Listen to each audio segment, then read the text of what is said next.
Imaginez avoir une serre visible de votre balcon, à un jet de pierre de votre cour arrière. C'est curieux? Mais c'est pourtant la réalité des voisins de la serre Émilie DeWitt, située sur la rue Dufresne, dans un quartier populaire de Montréal.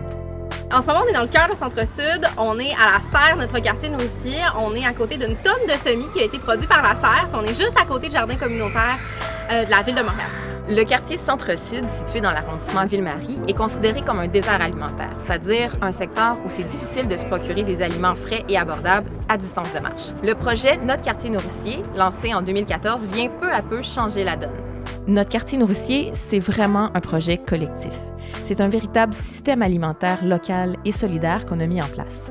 Une autre composante de ce système alimentaire, c'est le marché solidaire, situé juste à côté de la station de métro Frontenac. L'histoire du marché solidaire Frontenac, ça a commencé il y a plusieurs années avec un besoin exprimé par la communauté d'avoir accès justement à des fruits et légumes le plus possible frais. Ce qui était dur à avoir parce qu'on est dans un désert alimentaire, les épiceries sont rares à l'époque. Ici, beaucoup de bénévolat, beaucoup des ventes sont faites par des bénévoles. Les jeunes qui travaillaient à la serre sont venus aussi faire du bénévolat ici. Donc, une espèce de lien, là, en notant bien que ces produits-là sont produits à la serre, sont centre-sudois à 100%.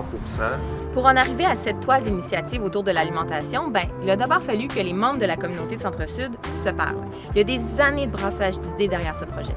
Notre quartier Nourricier est né d'une vaste consultation citoyenne. Là. Il y a eu dans le Centre-Sud plusieurs forums, plusieurs événements pour se questionner sur qu'est-ce qu'on veut faire avec notre alimentation, c'est quoi des projets qui nous tiennent à cœur. Notre quartier Nourricier nous a permis de nous asseoir à une table, de discuter, de créer de réelles collaborations.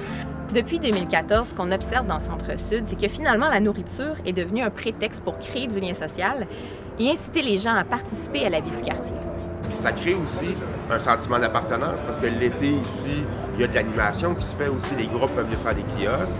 Il y a souvent, avec la Maison de la culture Frontenac qui est à côté, une relation aussi pour qu'il y ait des artistes qui viennent présenter aussi certaines de leurs œuvres. Donc, ça devient une espèce de lieu de rencontre, un lieu de croisement de différents individus. Les rêves ambitieux, là, se réapproprier son alimentation, faire un système alimentaire qui est résilient, qui est ultra local, c'est possible quand on se met ensemble puis quand on construit une serre comme celle-ci.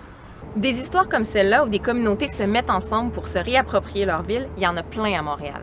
Pour les découvrir, je vous invite à écouter le balado Esprit de quartier, produit par la Coalition montréalaise des tables de quartier.